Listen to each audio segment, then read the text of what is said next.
La primera es Daniela Carrasco, quien es cientista político de la Universidad del Desarrollo, magíster en comunicación política de la Universidad de Chile, coordinadora del área de formación de la Fundación Jaime Guzmán, columnista del diario La Tercera en el espacio Las Voces. Se ha dedicado a investigar principalmente sobre temas relacionados a la mujer, de feminismo y de teoría política, y profesora también de la universidad en la asignatura de Feminismo y Género. También contamos con la presencia de Andrea Narváez, quien es conductora del programa Economía y Libertad en Diario Expreso, columnista del portal político El Montonero, y concursó en el programa de formación política de la Fundación Friedrich Naumann Países Andinos. Asimismo, hizo un diplomado en marketing político en la Fundación San Marcos y fue parte del programa de liderazgo del Instituto Gobierno y Gestión Pública de la Universidad San Martín de Porres. Estudió Ingeniería Ambiental en la Universidad Agraria de La Molina. Y también nos está acompañando Bárbara de Jesús Briceño, estudiante de marketing, coordinadora de CIC Joven, miembro de Vente Venezuela y social media manager de Pan Am Post. Para las intervenciones iniciará Daniela Carrasco, seguirá Andrea Narváez y culminará Bárbara de Jesús Briceño. El tiempo de exposición son de 10 a 15 minutos. Tienen el acceso para poder compartir unas diapositivas si lo ven pertinente. Y les dejo en la palabra a Daniela Carrasco. Bueno, muchas gracias a todos por esta invitación, en especial a Saúl, quien me contactó directamente para invitarme al tercer foro de liberalismo en el Perú. Y bueno, voy a compartir pantalla porque tengo preparada una presentación. Ustedes me avisan cuando la pueden ver. No sé si me escuchan bien, ¿cierto? Sí, Saúl, todo bien. súper. Y me avisa si ven mi pantalla. También se está ¿La ves mirando. bien? Ya. Bueno, efectivamente, cuando nosotros discutimos sobre feminismo y libertades, vemos que estamos delante de una gran cantidad de disyuntivas, sobre todo en el siglo XXI, y vemos que el feminismo ha irrumpido con gran fuerza en Latinoamérica, y en el caso de Chile ha sido uno bastante radical. Por ejemplo, nosotros tenemos el caso de la autora de la saga de Harry Potter, que la acusaron de transfóbica porque simplemente ella dijo una verdad, que mujeres trans, es decir, hombres que nacieron biológicamente hombres, pero que se consiguen a sí mismos como mujeres, no pueden menstruar. Y eso es una realidad, pues la misma naturaleza humana impide que hombres puedan llegar a menstruar. Sin embargo, hemos visto que durante los últimos 10 años, principalmente en Estados Unidos, pues ya vemos que están llegando estas censuras ideológicas a Latinoamérica. Y nosotros vemos que en el fondo el feminismo se está erigiendo como un totalitarismo ideológico que nos está alejando a nuestras sociedades de la libertad. Por eso, quiero hacer una breve introducción desde una perspectiva desde la academia, que nosotros cuando empezamos a estudiar el feminismo, nosotros entendemos que hay por lo menos dos tipos. Uno que se conoce como el feminismo de la igualdad, que tiene una raíz ilustrada, que tiene su origen en la aristocracia de a finales del siglo XIX, a comienzos del siglo XX, y tiene un gran componente liberal. Paralelamente se empieza a desarrollar aquel feminismo que se conoce como el feminismo de la diferencia, que tiene una matriz y un discurso netamente socialista, marxista y anarquista. ¿Por qué? Porque su fin busca alcanzar una sociedad comunista. Es decir, este tipo de feminismo busca ser un vector más para alcanzar una sociedad comunista. Entonces nosotros vamos a ver que el feminismo que se va a imponer hegemónicamente efectivamente busca amenazar las libertades por su propia naturaleza. Y nosotros tenemos unos antecedentes. Yo no me quiero detener en estos detalles porque esta no es una historia, un curso de historia del feminismo, pero nosotros tenemos que tener claro, por ejemplo, las principales revoluciones como la Revolución Francesa, la Revolución Americana o incluso los movimientos sufragistas que ocurrieron a finales del siglo XIX, a comienzos del siglo XX en Inglaterra. Por ejemplo, nosotros tenemos el caso de Olympia de Gouges, quien escribió la Declaración de los Derechos de la Mujer y de la Ciudadana, siendo un símil de la Declaración del Hombre y del Ciudadano. Y ella busca hacer un simbolismo cuando empieza a incluir en las demandas políticas el vocablo mujer, porque entiende que hombre busca dejar al margen a la mujer, pero si nosotros hablamos de hombres y mujeres, incluso más adelante se va a llegar a teorizar que las personas son iguales, y lo que empieza a teorizarse todo respecto a que en el fondo las personas tienen igualdad de dignidad y por eso tienen tienen los mismos derechos, por ejemplo, ante la ley, ¿verdad? Por eso nosotros más adelante vamos a entender que un voto equivale lo mismo independientemente si uno es hombre, mujer, independiente del credo que uno pueda profesar, ¿cierto? El origen étnico, etcétera. También es importante tener en consideración, por ejemplo, a Elizabeth Cady Stanton, que escribió la Declaración de Seneca Falls, que si bien ella busca también incorporar a la mujer a la vía pública, también se impone contra la esclavitud que estaba desarrollándose en Estados Unidos en ese entonces. Y también en Inglaterra, que tenemos la presencia de Mary Wollstonecraft, quien escribió La Vindicación de la Mujer, pero aquí me gustaría destacar a John Stuart Mill, quien en 1869 escribió La Sujeción de la Mujer, y lo vamos a ver un poco más en detalle más adelante.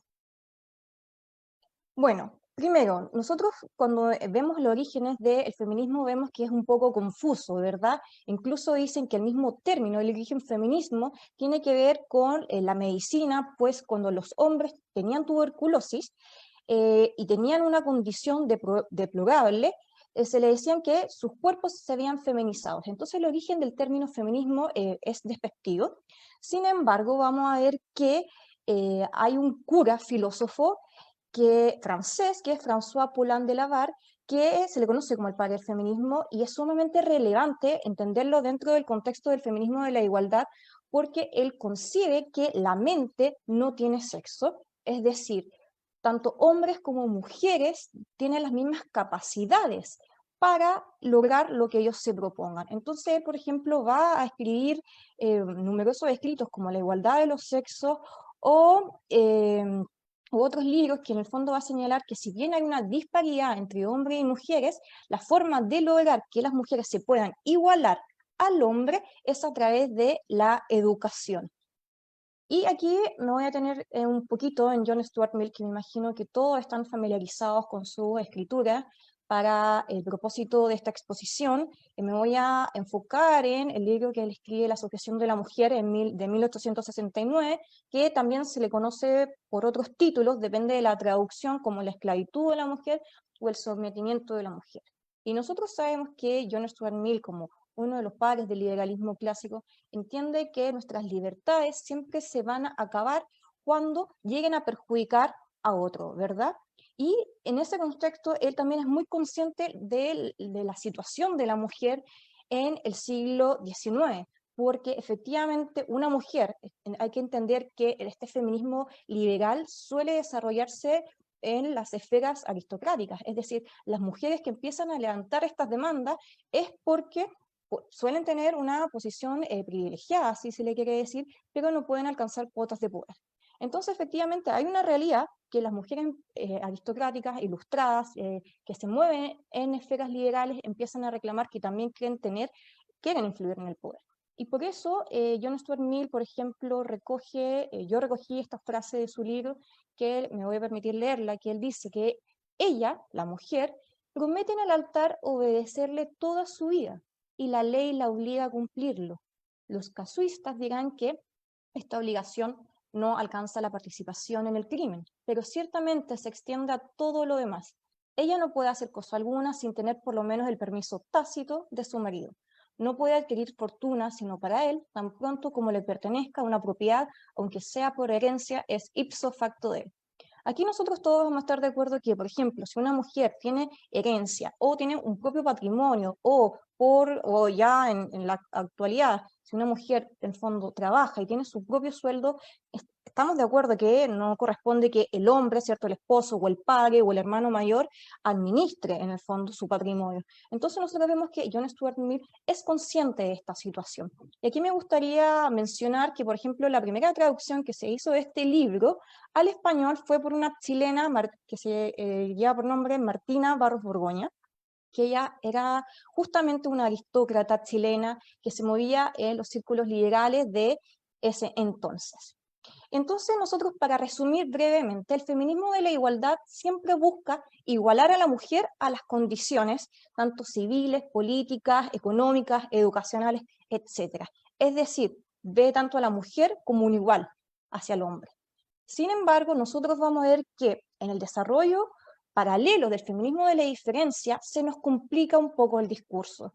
Claramente aquí no voy a exponer teoría marxista, porque nosotros sabemos que nos podría tomar un semestre estudiarla, por lo menos, pero nosotros entendemos que por lo menos hay tres estadios de su desarrollo, ¿cierto? Primero, nosotros sabemos que hay un marxismo clásico que nace con Marx y Engels cuando en el fondo crean y escriben en conjunto el manifiesto comunista. En un segundo estadio nosotros sabemos que se hace un vuelco, porque Marx y Engels decían que había que hacer una lucha en la estructura. La estructura, básicamente, tiene que ver con todos los aspectos económicos de la sociedad. Por eso ellos mismos llegan a teorizar que hay que abolir la propiedad privada. Y eso es un concepto interesante que hay que tener en cuenta, porque el mismo feminismo llega a tomarlo dentro de su propia matriz teórica. Sin embargo, con el neomarxismo, o también conocido como el marxismo cultural, que nosotros lo vemos muy bien, por ejemplo, con los aportes de Gramsci, la Briola en Italia, con la Escuela de Frankfurt en Alemania, que ellos hacen un revisionismo dentro del mismo marxismo y nos van a decir que la intervención no tiene que ser a la estructura económica, sino más bien en la superestructura. Y la superestructura es una dimensión donde nosotros nos vamos a jugar, en el fondo, la cultura, la noción que nosotros entendemos por bueno y verdadero, es decir, el sentido común. Ahí tiene que ver la educación, el Estado, la religión. Ahí nosotros vemos la importancia del lenguaje, que va a ser un gran tema de desarrollo durante el siglo XX en las distintas escuelas filosóficas marxistas. Y nosotros vamos a tener un tercer estadio, que es el postmarxismo, que ya estando en la lógica de la superestructura, lo llega a radicalizar y llega no solamente a meterse a interferir en la cultura, sino más bien en las subjetividades de las personas. Y ahí nosotros vemos, por ejemplo, el desarrollo de la escuela filosófica, la postestructuralista en Francia, también conocido como la escuela de la deconstrucción. Entonces, dicho eso, veamos cómo el marxismo ha impactado al desarrollo teórico del feminismo.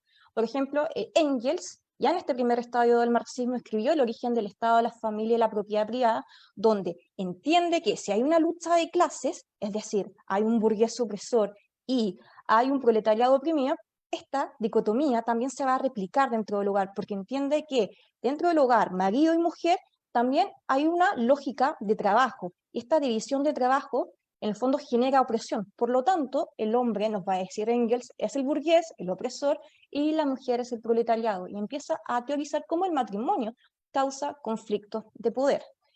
No sé cuánto tiempo me queda, pero aquí lo que quiero resaltar de esta frase es que Engels entiende que hay que destruir la monogamia, porque destruyendo la monogamia significa, primero, destruir a la familia tradicional, que él lo calificaría como la familia burguesa, la cual sería un gran pecado porque reproduciría según él las categorías del capitalismo. Y aquí sí me quiero detener en esta frase, pues él dice que se verá que la manumisión de la mujer exige, es decir, cuando la mujer se libera de esta supuesta opresión, como condición primera, la reincorporación de todo el sexo femenino a la industria social, lo que a su vez requiere que se suprima la familia individual como una unidad económica de la sociedad.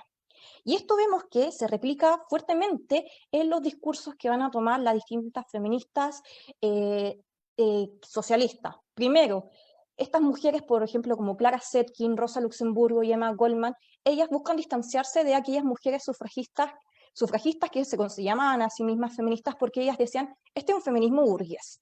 Nosotros queremos separarnos de ellos, no vamos a hablar de sufragistas, vamos a hablar de las conocidas sufraguetes o sufragettes, que eran estas mujeres mucho más radicales que buscaban a través de la acción directa, es decir, métodos y modelos anarquistas, que aún se replican hoy en día en las sociedades para irrumpir políticamente. Y por ejemplo, nosotros tenemos aquí el caso de Emma Goldman, que ella fue una anarquista rusa y tiene gran relevancia hoy en día en el desarrollo del anarcofeminismo y que nosotros lo podemos ver acá en Chile, que está sumamente presente. También Rosa Luxemburgo, que ella teorizó mucho con respecto a el concepto de la huelga y a la reforma. No hay que hacer la revolución en sí, sino más bien hay que hacerlo pausado a través de reforma. Un método interesante que lo propone Rosa Luxemburgo. Y bueno, Clara Zetkin también, ella criticó mucho a estas mujeres que se hacían llamar feministas, pero ellas las miraba despectivamente porque no eran más que burguesas. Lo que une a estas tres mujeres es que en su época, estamos hablando, todas llegan a establecerse en Alemania, llegan a primero a imponerse, por ejemplo, que los soldados de aquel entonces no participen en la Primera Guerra Mundial porque ellas las acusaban de ser imperialistas. Y ellas también incluso son los antecedentes de que forman la Liga Espartaquista, que sería el antecedente directo del Partido Comunista Alemán. Y nosotros, por ejemplo, vemos que si bien se instala un discurso feminista dentro de los círculos del mismo comunismo, no les parece muy bien. Por ejemplo, aquí yo recogí estas frases eh, estas frases que se inspiran de las ideas de Clara Zetkin, que por ejemplo ella dice que los líderes muy a menudo subestiman la importancia del movimiento de mujeres comunistas porque lo ven solo como un asunto de mujeres. De hecho, el mismo Lenin, cuando le decía de repente a Zetkin que estas cosas de las mujeres que estaban hablando de incluso liberación sexual le parecía un poco exagerado. Estamos hablando dentro del mismo, la Unión Soviética. Y también, por ejemplo, nosotros vemos otra frase, y también escribe Zetkin, que es conocida como la tesis sobre el movimiento de mujeres comunistas, que se redactó en la primera conferencia de las mujeres comunistas, que ella dice que la total igualdad social con respecto de los hombres, en tanto, eh, en tanto que realidad y no como una declaración en algún texto legal, debía ser alcanzada mediante la abolición de la propiedad privada y la integración de la actividad de la mujer en el producto social de un nuevo orden libre de explotación y subyugación. Entonces aquí nosotros vemos cómo el discurso marxista y el discurso feminista se empiezan a integrar y desarrollar. Y bueno, nosotros cuando vemos que en qué momento las mujeres se empezaron a integrar en la política, fue por lo menos en gran parte de Occidente durante la primera mitad del siglo XX. Por ejemplo, en Chile fue en 1949, el mismo año que en Costa Rica, y como antecedentes, no sé si a ustedes les interesa, pero fueron acá que los partidos conservadores le dieron y le otorgaron el voto a la mujer, y no así en su momento, por ejemplo, sectores de izquierda o antirreligiosos buscaban no permitir a la mujer entrar al voto. Sabemos que en Perú, en Honduras y en Nicaragua esto fue en 1955. Y bueno, nosotros vemos que si bien en un momento se impuso un feminismo con inspiración liberal y fue ilustrado, este rápidamente fue superado y fue extinguido porque la mujer ya alcanzó la participación en la política cuando puede votar, pero también puede ser elegida, ¿cierto? También cuando ya puede ingresar a las universidades, puede ser independiente económicamente, entonces las feministas, especial aquellas que se desarrollan durante la segunda mitad del siglo XX, dicen, bueno, nosotros nos seguimos sintiendo oprimidas, pero ¿por qué pasa esto? Entonces vemos que se erige en el fondo esta lucha de sexos en el que se va a basar rápidamente en todas las influencias que de las distintas escuelas filosóficas, por ejemplo, el término del constructo social, que va a tener gran importancia durante el feminismo de la década de los 40 a la década de los 70. Y ahí nosotros tenemos mujeres como Simone de Beauvoir, Betty Friedan, Kate Millett y Shulamit Firestone, que vamos a evidenciar con ellas una radicalización del feminismo. Y por ejemplo, nosotros vemos aquí a Simone de Beauvoir, ¿cierto? Sabemos que ella escribió El segundo sexo en 1949, sabemos también que fue pareja de Sartre, este escritor existencialista. Sin embargo, ella era mucho más que eso, porque ella tenía contactos directos con, en el fondo, estas personas terroristas del comunismo como el Che Guevara o Castro, ¿verdad? Y bueno, y es esta mujer la que llega a escribir la famosa frase, no se llega, o sea, no se nace mujer, llega uno a serlo. ¿Qué quiere decir esta frase? En el fondo, ella se está basando en el concepto de nosotros somos constructo social, por lo tanto, mi femineidad no es porque es algo natural, ella dice hay una sociedad que es patriarcal y que está inherentemente relacionada con el capitalismo, que me impone a mí categorías de mujer. Entonces yo tengo que dejar esas categorías atrás para, en el fondo, hacerle una guerra al sistema político. Eso es lo que está diciendo cuando no se nace mujer, llega uno a hacerlo, ¿verdad? Y ahí dice, ningún destino biológico, físico o económico define la figura que reviste en el seno de la sociedad la hembra humana. La civilización en conjunto es quien elabora ese producto intermedio entre el macho y el castrado, al que se califica como femenino. Entonces nosotros vamos a ver que el discurso que se empieza a instalar durante la segunda mitad del siglo XX es que, bueno, las mujeres estamos oprimidas. Y cuando nosotros identificamos el concepto de opresión, al tiro nos remite a la matriz del marxismo.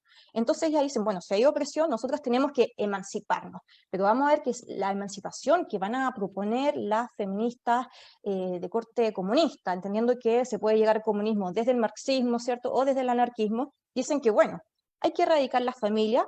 ¿Y cómo se erradica la familia? Porque entienden que hay que erradicar la familia burgués, y se hace a través de destruir el matrimonio, destruir incluso la heterosexualidad, la monogamia, y también la maternidad, como nosotros hemos visto, que han levantado la bandera del aborto y el aborto libre.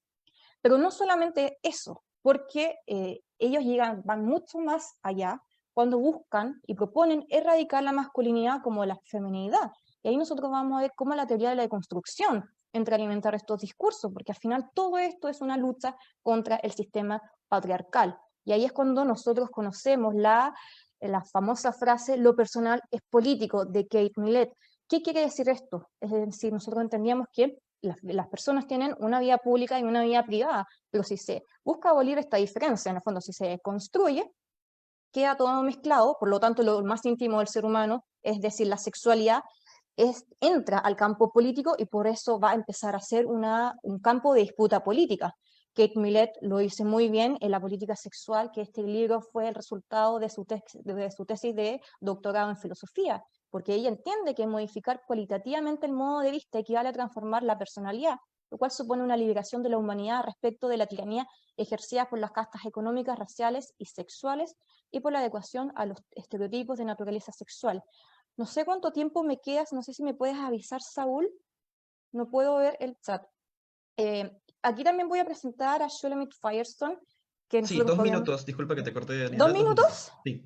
2 minutos, súper. Bueno, voy a pasar rápido. Shulamit Firestone, ella es también una feminista muy radical de la década de los 70 y ella llega incluso a proponer abolir la diferencia entre hombres y mujeres, o sea, perdón, entre adultos y niños. Nosotros vemos un desarrollo del feminismo de la década de los 80 que se erige contra la pornografía, pero también hay un feminismo que se empieza a proponer que la pornografía no tiene que ser abolida, sino que deconstruida.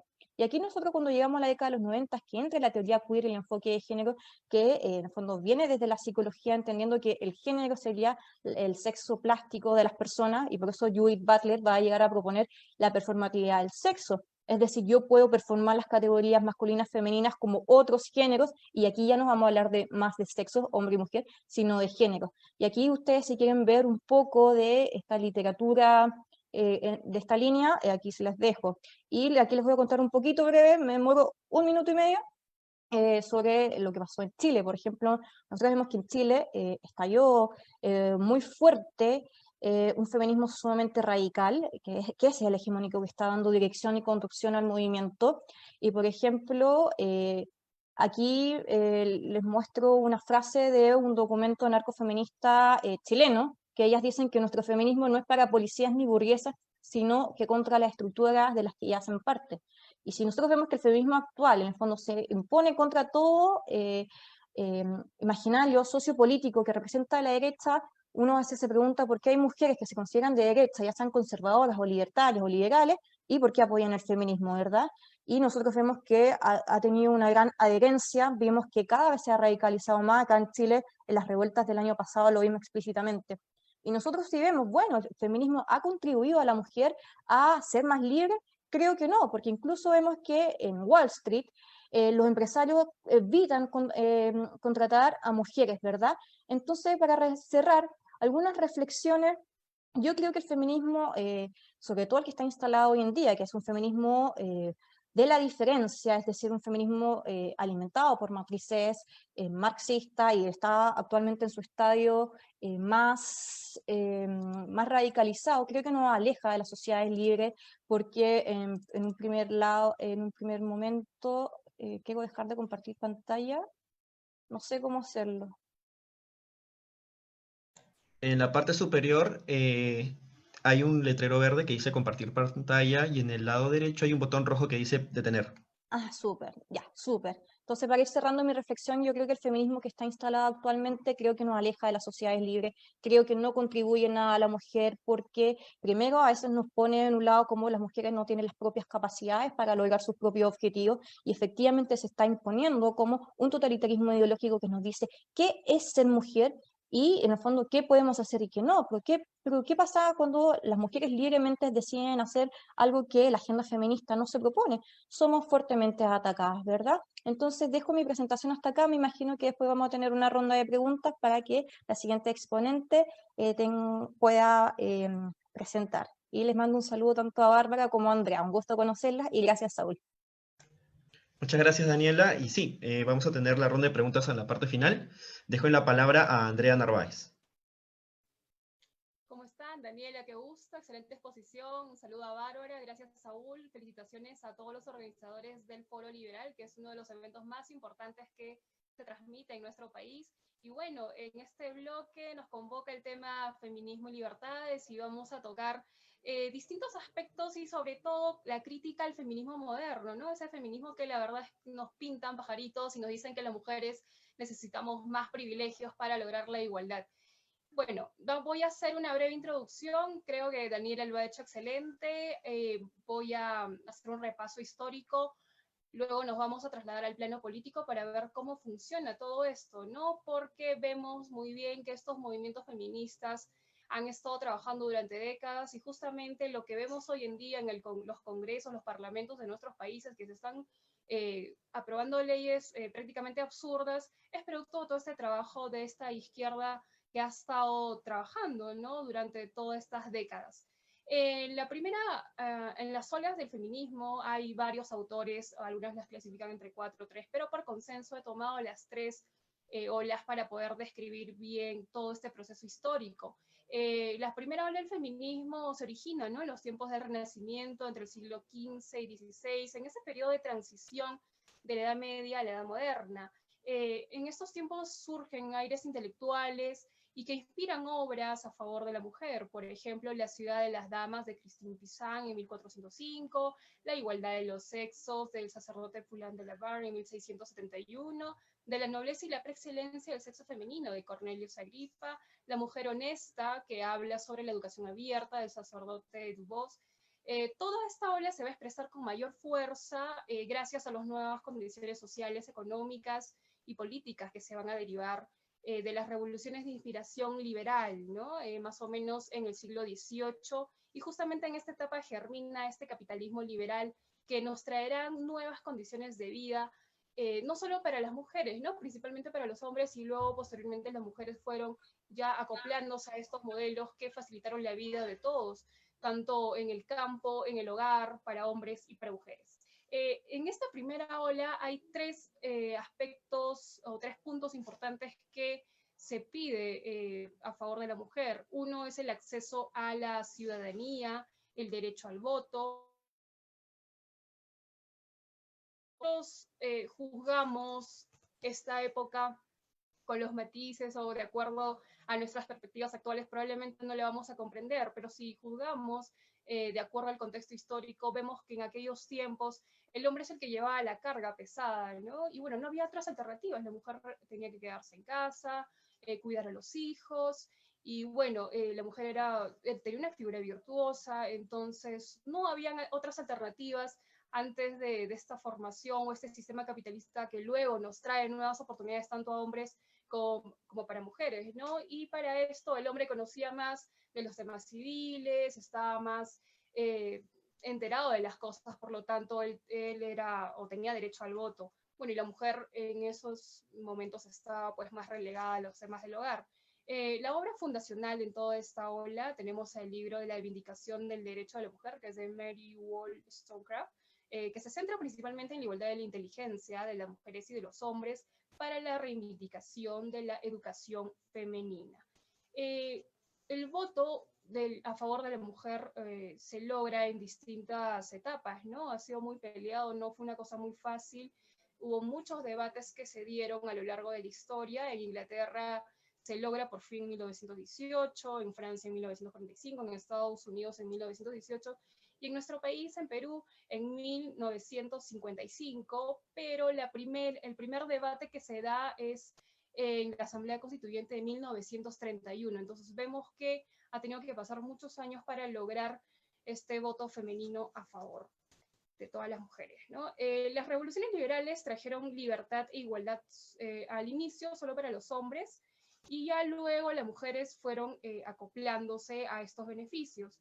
Fue un gran aporte para la justicia, y a finales de la Segunda Guerra Mundial los países con sistemas democráticos ya habían alcanzado mayormente el derecho al voto. Después de esta ola surge la segunda ola feminista, ¿no? Un feminismo marxista. ¿Por qué? Porque justamente su obra fundacional se basa en el origen de la familia, la propiedad privada y el Estado de Engels, que es aproximadamente en 1884.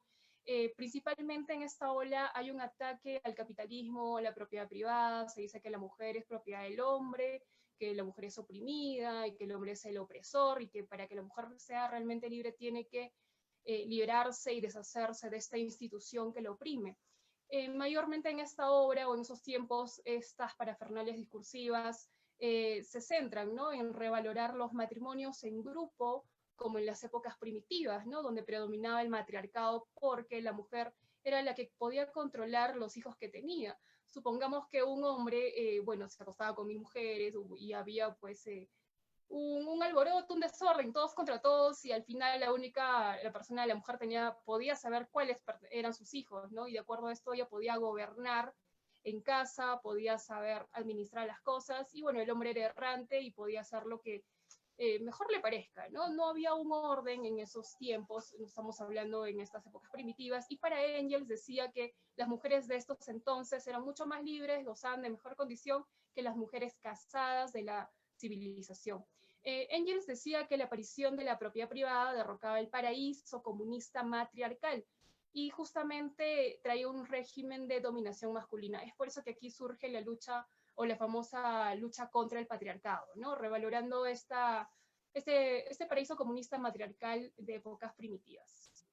Aquí se origina con mayor fuerza esta lucha contra el patriarcado, y bueno, hay un montón de aspectos que están aquí en esta época, pero vamos a saltar hacia la tercera ola para ser un poco más breves. En la tercera ola es un feminismo ya más radical neomarxista, porque si bien es cierto, la primera ola lucha en el campo político, la segunda ola toca aspectos económicos, la tercera ola se va a centrar en el terreno cultural. ¿Por qué? Porque se busca cambiar los estereotipos, y aquí también se introduce estas teorías de género, ¿no? Y es más, el libro fundacional en esta ola va a ser de Simone de Beauvoir en 1949, donde se afirma, bueno, Simone dice que la mujer no nace sino se hace. Además se dice que la biología no determina el sexo, sino las condiciones culturales. Hay un discurso de la deconstrucción social para construirse nuevamente, y si tú naces, no depende pues del sexo biológico, sino de todo este componente cultural que te va construyendo. Además, estas olas ya empiezan a tender lazos con la comunidad LGTBI, con el tema de perspectiva de género, ¿no? Porque en esa tercera ola no necesariamente necesitas ser una mujer para ser feminista, sino muchos dicen, si eres un hombre y te sientes mujer, también puedes luchar por tus derechos. También hablamos del tema del aborto, y sobre todo estas cuotas femeninas en los partidos políticos y en distintos aspectos. Hay mayor demanda de cuotas femeninas, y justamente en esta ola es lo que surge la distorsión de todo este proceso histórico del feminismo, que lamentablemente hoy en día nos van a traer resultados nefastos, ¿no? Voy a centrarme en el caso de Perú.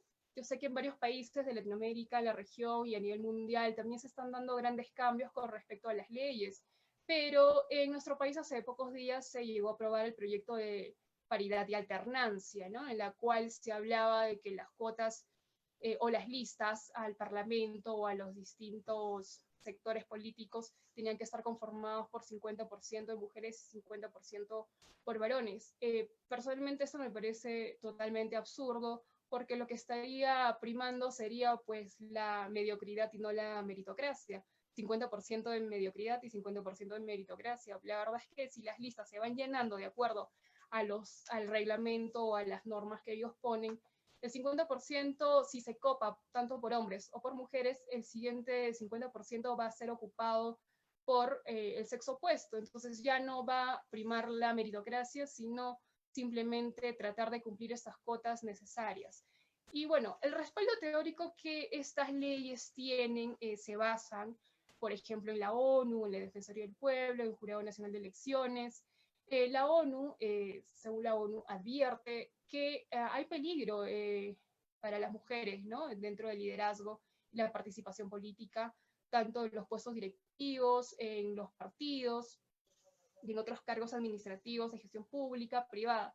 La verdad es que yo no he visto ningún peligro, ¿no? Hasta donde yo conozco, veo mujeres que están liderando tanto en el sector privado, en la parte política hay mucha libertad, no hay discriminación a la mujer, no es que se la deja de lado, simplemente es parte del orden espontáneo. Además, lo que nosotros vamos a criticar es por qué gente que jamás ha participado en partidos políticos, estos burócratas de carpeta, pretenden cambiar las leyes o darnos reglas de juego quienes no conocen el dinamismo interno de los partidos políticos. Y piden mayor intervención estatal, creen que el Estado va a asegurar las igualdades tanto de hombres y mujeres, y la verdad es que es totalmente absurdo, ¿no? Bien lo decía Proudhon, la libertad no es la hija, sino la madre del orden, porque la libertad es la condición previa para que se produzca el orden espontáneo. O Bakunin, como él decía, ¿no? Las cosas y las leyes portan sus propias normas y por medio del orden espontáneo, y que es innecesario pretender planificarlo o centralizarlo. Y vemos que este feminismo neomarxista, esta ola radical, lo que busca es mayor privilegio, que el Estado intervenga más para que pueda modificar o asegurar ciertas igualdades, entre comillas, lo cual va en contra de la realidad, ¿no? Vuelvo a este ejemplo de los partidos políticos. ¿Por qué? Porque, bueno, yo participo, he estado muy atenta a todo lo que ha estado sucediendo en estos últimos 10 años, he tenido contacto con muchos partidos políticos y he podido ver en el momento de organizar las listas partidarias que al momento de integrar a los integrantes, a estos miembros de esta lista, mayormente son hombres y las mujeres son pocas, ¿no? Y es una realidad. No es que las están discriminando. Entonces, para cumplir la cuota femenina, a veces tienes que estar tocándole la puerta a la vecina, a la prima, a la amiga, a quien quiera participar, porque de manera contraria, si el partido político no logra cumplir esta cuota o integrar a un grupo de mujeres, prácticamente la lista se cae. Entonces, ¿qué pasa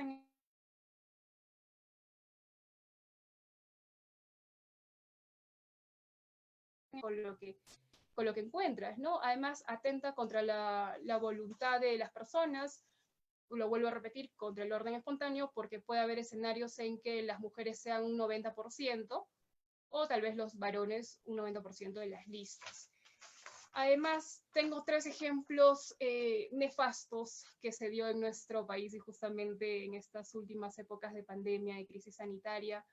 Se dio una cuarentena con perspectiva de género hace poco en nuestro país por un miembro, ¿no? Esto liderado por un miembro del Comando COVID, donde dijo que los hombres tenían que salir 3 días y las mujeres también 3 días, ¿no? La salida de pico y género. Y la verdad es que esto ha sido una propuesta más absurda, porque no solo ha sido una medida sin criterio médico, ha sido una medida con criterio ideológico, ¿no? Con ese deseo desenfrenado de una venganza antipatriarcal de las feministas, con el objetivo o el fin de compensar la falta de igualdad que sufren las mujeres. Absurdo, totalmente. Lo que trajo es mayor desorden, más aglomeración, cuando los hombres salían a los mercados, salían a comprar.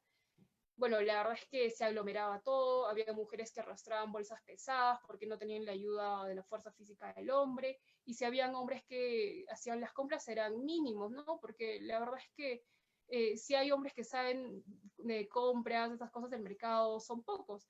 A la larga se terminó aglomerando todo porque era totalmente absurdo, ¿no? Se eliminó esta medida y nuevamente dijeron que no, pues que no funcionó. Otro ejemplo fue el Ministerio de Inclusión Social, que dictó la orden de entregar el bono de emergencia solo a las mujeres por la recomendación de una ONG feminista, Flora Tristán. Bueno, para la ministra de Inclusión Social creía que solamente la emergencia o el hambre, la pobreza atacaba a las mujeres, ¿no? Y sin embargo vimos en las noticias, en las informaciones, que habían padres solteros que rogaban que por favor el Estado pueda brindarles un bono, y esto totalmente iba contra la realidad, ¿no? Porque la ministra dijo que las únicas que sufrían eran las mujeres, pero desconocía que también habían padres con hijos que eran solteros. Otro tercer ejemplo que tampoco sirve este tema de paridad de alternancia y todo este tema, este discurso feminista, ¿no? Es el gabinete ministerial paritario. El presidente Vizcarra presentó un gabinete de un 50-50, donde dijo que iba a ser lo mejor y a la larga pues fracasó. Este gabinete no ha servido de nada la composición del 50% de mujeres y 50% de hombres, porque los resultados han sido nefastos. La conclusión es que no necesitas tener un porcentaje igualitario de mujeres y hombres para asegurar los resultados. Lo que necesitamos es gente capaz, gente que sepa el tema, que se puedan aplicar las políticas públicas necesarias para alcanzar resultados positivos en nuestra sociedad.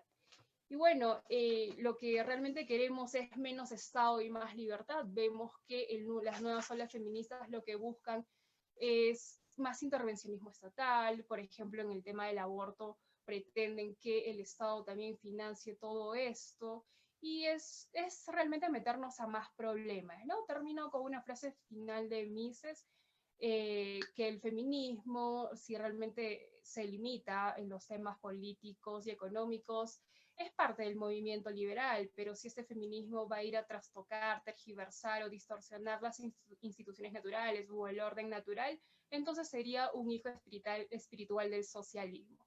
Gracias por la participación y cedo la siguiente exposición. Muchas gracias, Andrea. Queda en la palabra Bárbara de Jesús Briceño. Hola a todos. Bueno, primero que nada, gracias Saúl por la presentación, y gracias a Libertad, a Estudiantes por la Libertad Perú y a Construyendo Libertad por invitarme a ser panelista en este tercer foro sobre la libertad en el Perú. Me parece que las presentaciones de Daniela y Andrea resumen muy bien todo. Creo que las tres estamos más o menos en la misma línea con respecto al tema del feminismo.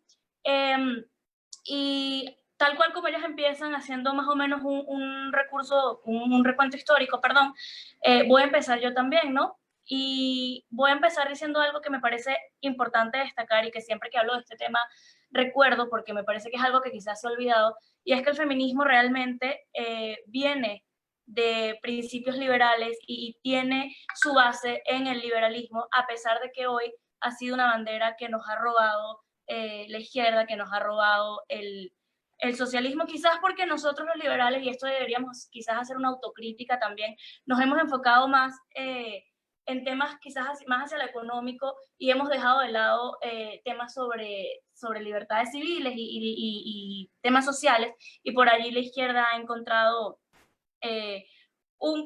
una entrada para poder empezar a imponer su agenda, ¿no? Y digo que el feminismo tiene su base en el liberalismo, porque bien como lo decía Daniela al principio, con las sufragistas lo que podemos ver es que el feminismo lo que buscaba era una igualdad ante la ley. Daniela mencionó muy bien la convención de Seneca Falls y mencionaba también a Elizabeth Cady Stanton, y hay que entender que tanto Elizabeth Cady Stanton como Susan Anthony, la mujer de John Stuart Mill, que también estuvo en este equipo, en este grupo de las que participaron en Seneca Falls, cuando se escribe el manifiesto y cuando se pronuncia el discurso, de hecho lo que Elizabeth Cady Stanton dice, y lo voy a leer, no pedimos leyes mejores que las que ustedes mismos han hecho para ustedes, y además aboga por libertades individuales y respeto al proyecto de vida de las mujeres, ¿no? Eso teniendo en cuenta, y por esto es que digo que el feminismo, el que de verdad buscaba ayudar a la mujer, nace desde el liberalismo. Daniela también mencionaba a John Stuart Mill, una anécdota que me gustaría mencionar. Uno de los 32 hombres que firmó la Declaración de Seneca Falls fue John Stuart Mill, que también es un referente liberal y súper adelantado a su época. Sí, aquí creo que todos deberían leer sobre la libertad, On Liberty, un libro de John Stuart Mill, que ya no tengo la fecha exacta, ya abogaba por las libertades de la mujer y además iba de la mano también con el tema de la abolición de la esclavitud, porque esa es otra cosa, ¿no?, que hay que tomar en cuenta. El feminismo cuando nace de la mano con la abolición de la esclavitud, porque proponía o abogaba por derechos para todos. Sin embargo, no me voy a explayar tanto porque también siento que tanto Andrea como Daniela dieron una muy buena exposición y dieron bastantes detalles. Y sí, este feminismo, también me mencionan a Simone de Beauvoir, este feminismo se empieza, o el feminismo de verdad, se empieza a torcer, se empieza a tergiversar con Simone de Beauvoir y el segundo sexo, que lamentablemente es la base teórica de todas las feministas, del feminismo hegemónico, de lo que vemos hoy como feminismo. Y Daniela y Andrea destacaron una frase que es no se nace mujer, sino se llega a ser, lo que es, ya sabemos todas las contradicciones, no solo científicas, ideológicas que tiene ese libro, quienes lo hemos revisado sabemos que es así, pero hay una frase que a mí me parece escandalosa, porque creo que es con la que se muestra y se empieza a ver este talante totalitario que empieza a tener este feminismo hegemónico. Simone de Beauvoir en ese libro dice que las mujeres no deberían tener la opción de ser madres, no deberían tener la opción de quedarse en su casa criando a los hijos, porque si tienen la opción, entonces ellas van a decidir tomar esa opción, que la única forma de acabar con un supuesto o con lo que ella consideraba que era la opresión patriarcal era no dándole a las mujeres la opción de tener hijos, ¿no? Por eso es que vemos que, como bien lo mencionaba Andrea, las feministas hegemónicas hoy abogan por el aborto y hacen ver como que si el aborto fuese un símbolo de empoderamiento, ¿no?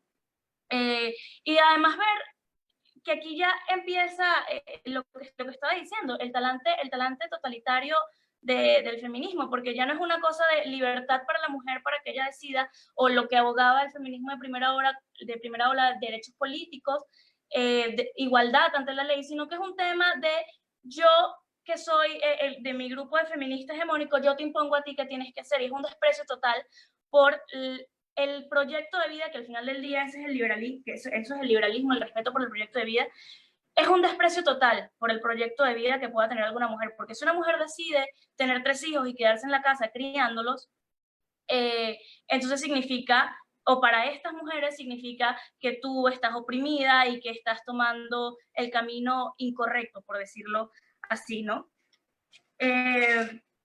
Lamentablemente, y aquí ya como quiero también dar algunas cifras con el tema del feminismo hegemónico, quizás para desconstruir lo que nos han querido hacer creer, que somos víctimas, que nacemos víctimas, que estamos condicionadas por una brecha salarial, por un techo de cristal. Lamentablemente hay que entender que estos grupos feministas lo que tienen es una agenda política detrás, marxista, porque hay que decirlo, lo que buscan es imponer el socialismo a través del feminismo, incluso de otras luchas que pueden parecer justas, como la lucha de razas, por decirlo así, para imponer su agenda política, ¿no? Entonces hay que empezar a ver cómo nos meten el tema de la brecha salarial o del techo de cristal, pero en realidad no se concentran y no se centran a ver cuáles son las cifras y por qué sucede esto y cuáles son las decisiones que toman las mujeres para que esto sea así. Porque el tema de la brecha del techo de cristal y de la brecha salarial tiene más que ver, sí, con las decisiones que toman las mujeres, ¿no? De hecho, lo podemos ver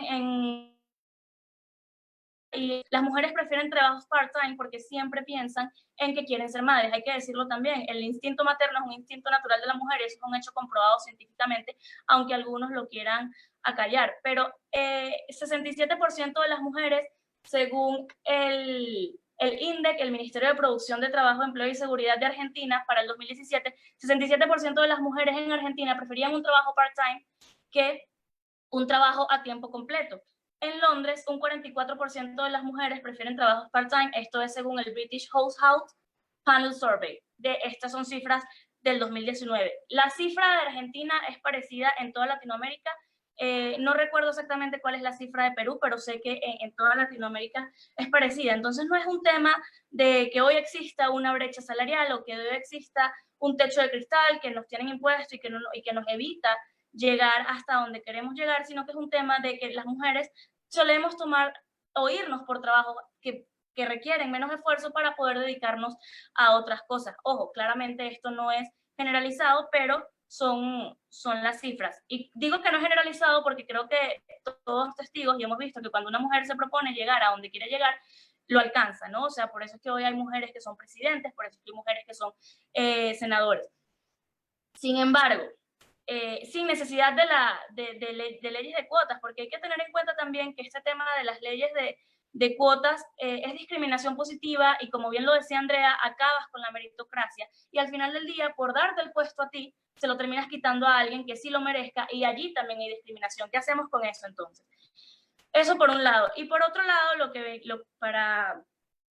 venía diciendo con el tema de la lucha de clases trasladada a la lucha de género, quizás aquí también voy a dar una que otra cifra, como no les funcionó el tema de la lucha de clases, lo han trasladado a la lucha de género y nos quieren hacer ver como que las mujeres nos tenemos que enfrentar a los hombres y por eso se crean figuras que quizás, esto lo he dicho antes y quizás sea polémico, pero se crean figuras como quizás el feminicidio, ¿no?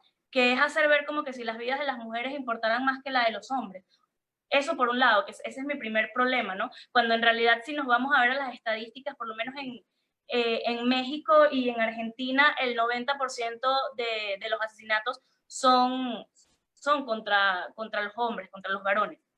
Y no el 10% que es por el que siempre se suele hacer escándalo, que claro que es escandaloso porque todas las vidas importan, pero es eso, es que todas las vidas importan y por todo hay que reclamar, que es el 10% de las mujeres. Ese es mi primer problema con la figura del feminicidio. Y mi segundo problema es que además tratar de meter a todas los asesinatos hacia mujeres en una sola bolsa, diciendo que todo sucede porque la mató por ser mujer, es no querer ayudar realmente a las mujeres, porque ahí estás generalizando y no estás buscando realmente el fondo del problema de por qué son esos asesinatos y te quedas y no logras disminuir la cifra, porque si no llegas al fondo del problema, nunca vas a poder acabar realmente con la cifra y con los asesinatos hacia mujeres. Es por eso que en los dos países que tienen más políticas de género, como lo son España y lo son Argentina, hemos visto en lugar de un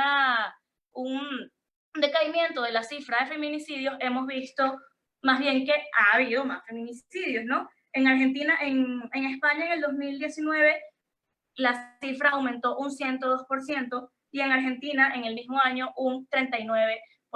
Entonces hay que entender quizás que estos grupos hegemónicos que abogan por políticas de género, que nos quieren hacer ver a las mujeres como víctimas, no están puestas o su objetivo real no es ayudar a la mujer, sino alcanzar el poder, y la forma más sencilla que han tenido es meterse en esta lucha que es el feminismo, o en luchas como son, porque los hay en todos lados, porque es como un pulpo también que se ha ido que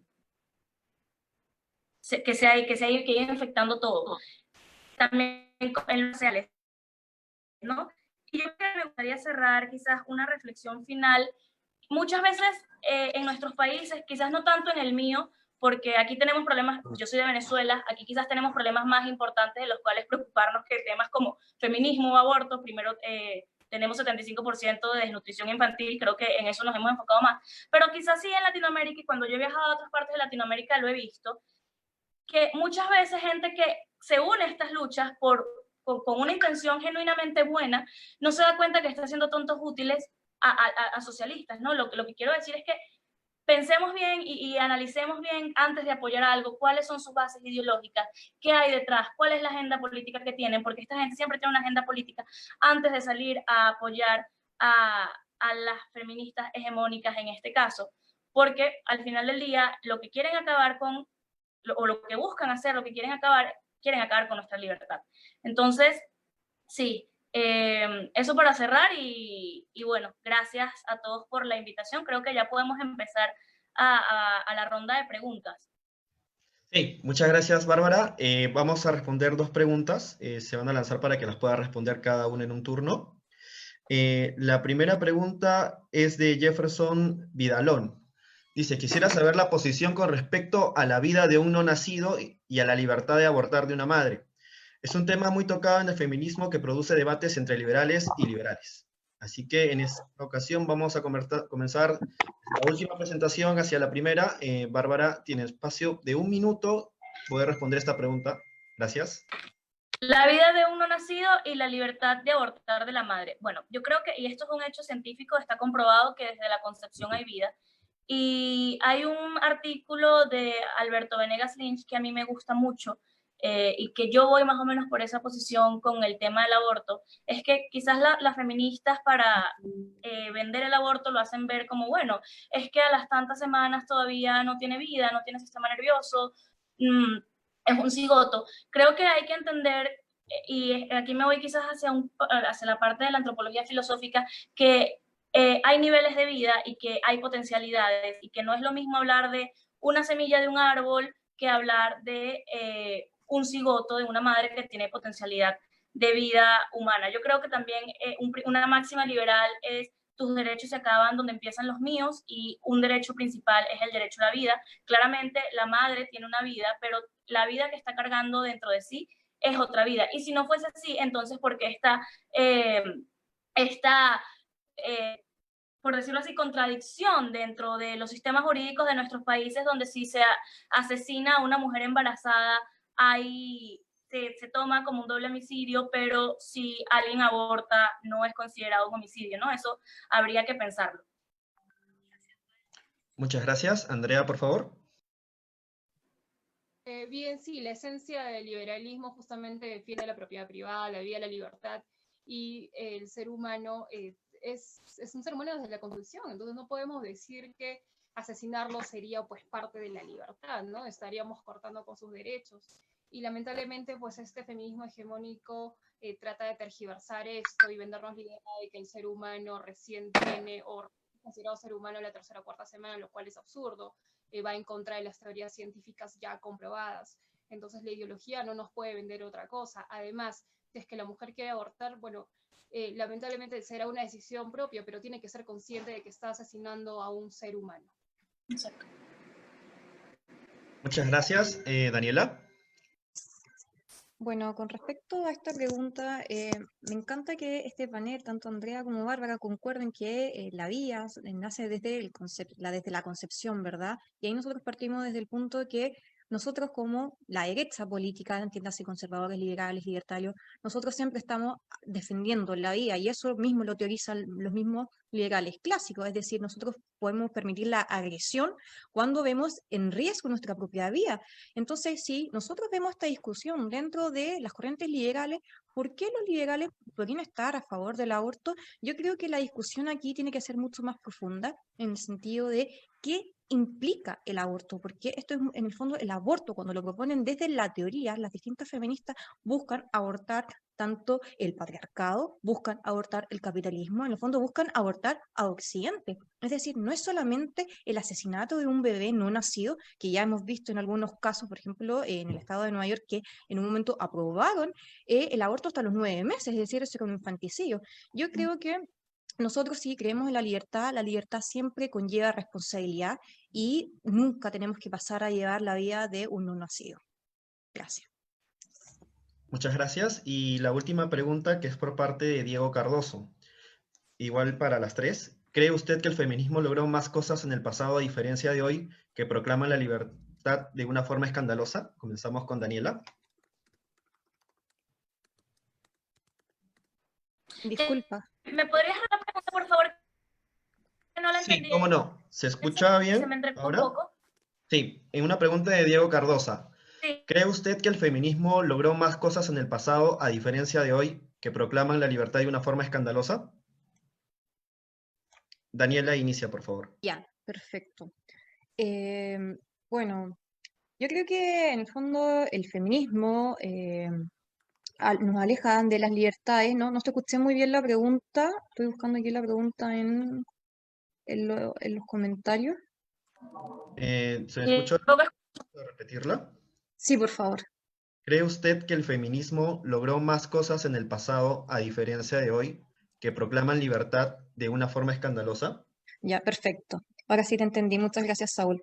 Bueno, yo creo que lo que más logró cambio en beneficio a la mujer fueron, por ejemplo, el mismo liberalismo, que entendiendo la misma igualdad tanto de hombres como mujeres, pero también, por ejemplo, cuando se proponen la abolición de la esclavitud, ¿verdad? Vemos que da beneficio a la sociedad, incluso el mismo progreso del desarrollo, gracias a, por ejemplo, a las tecnologías, ¿verdad? Que en el fondo van sustentando una red económica global. Vemos que esos mismos han entregado beneficios para las mujeres, pero también para, por ejemplo, distintos estratos sociales que históricamente fueron marginados.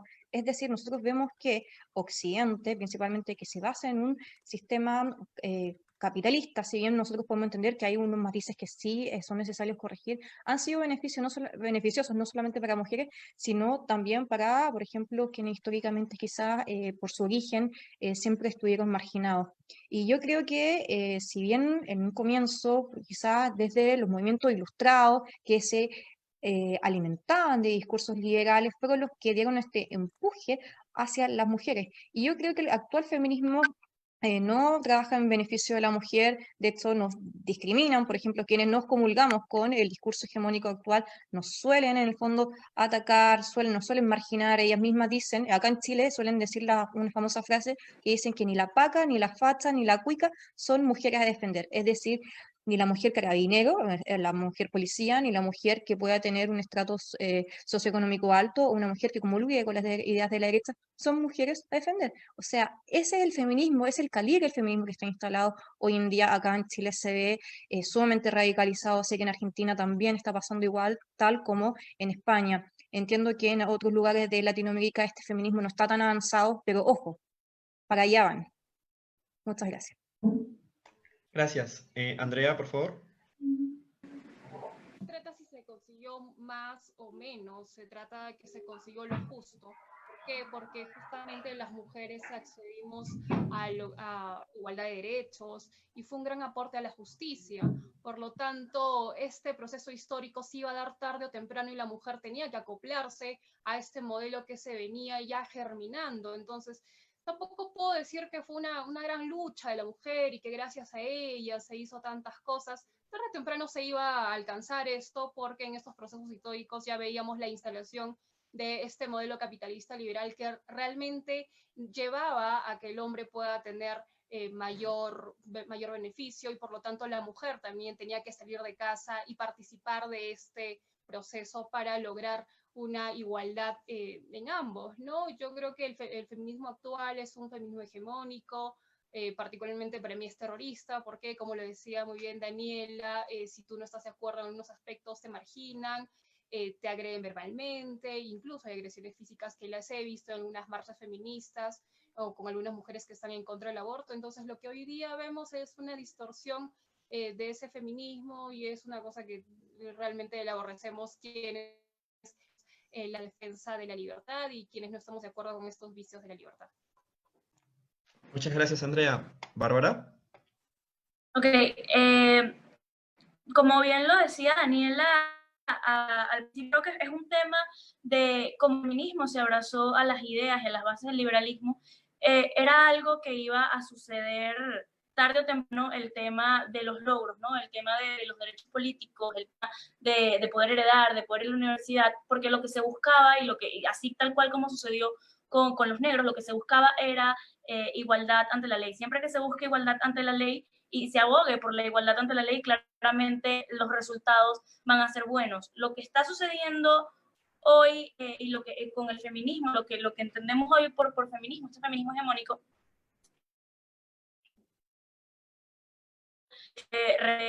haciendo nada a la mujer, más bien creo que le está haciendo más daño a la mujer, porque tratar de victimizarle y poner a la mujer como que es menos y no puede lograr sus metas sin papá Estado que la ayude o sin una ley de cuotas de alguna organización es bastante machista realmente, ¿no?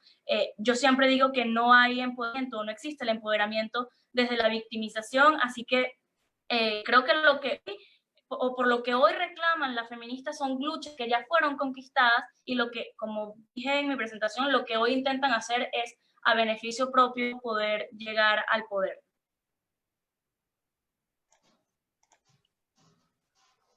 Vale, con esto cerramos la ronda de preguntas. Agradecerles a las tres por su presencia, por la participación. La verdad, nos llenamos de orgullo que ustedes estén aquí con nosotros y esperamos contar con su participación para otra edición. Muchas gracias, Daniela, Andrea y Bárbara. Que tengan una excelente tarde. Muchas gracias, Saúl, por la invitación. Chao, que estén Entonces, bien. Tanto a Daniela como a Andrea, estamos en contacto. Hasta luego. Hasta luego. Los Chao, hasta dejo luego. ahora con Raúl Bravo.